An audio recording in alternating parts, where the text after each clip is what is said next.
Okay, well, let me tell you about Friday the 11th, but also a moment that happened. I think it might have been the night before. I was sitting down. I had been doing so much like trip planning and calculating costs and different flight paths or trains or ferries. And we were looking at the numbers and the budget, and my wife was like, this is going to cost probably as much as the whole 2 months. We're talking about like a 2-week part of the trip over to Europe that might cost maybe as much as the 2-month part. And it's the 2 weeks is where we'd be exploring my own ethnic roots in Malta and Italy. And we're just looking at it, and she's like, well, maybe we shouldn't. And I was feeling discouraged, trying to figure out, should we fly from here to there? Or, oh, you have to pay extra money if you want to go on overnight trains. And it was like the trip was evaporating, like where it was this idea, this plan, we're going to do it, and then it was slowly like fading away.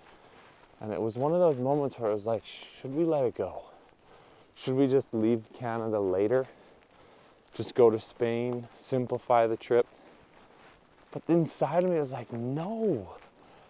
This is like a dream. This has got kind of that special sauce on it for me anyways.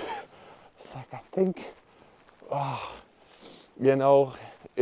got up from the table and I walked away because I knew, I was like, oh no. Like sometimes when I'm like hot and bothered, I'm literally like hot and bothered.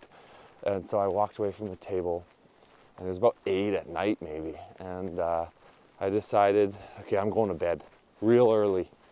And as I'm getting ready for bed, all of a sudden this other idea pops into my head, like, oh, maybe if we flew from this city to that city, it would work. So I got back at the research, and anyways, I'm just happy to say, like, I think we're back to plan A, that we are going to do it. And sometimes when you have a dream or you have one of these crazy visionary type ideas, you do go through those points where it feels like the idea kind of falls apart.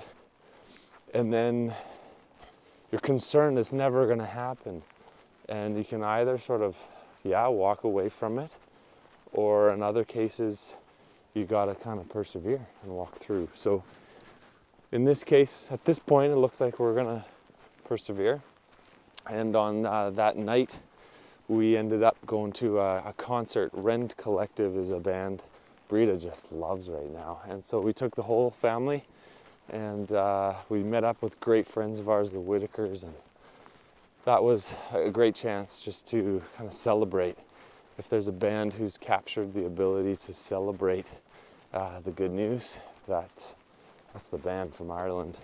I had to bring home my littlest one early as she was fighting off some kind of cold. And she's also, I don't know, not a huge fan of these big loud concerts at her age of 4. But that's cool. And into the Thanksgiving weekend we go.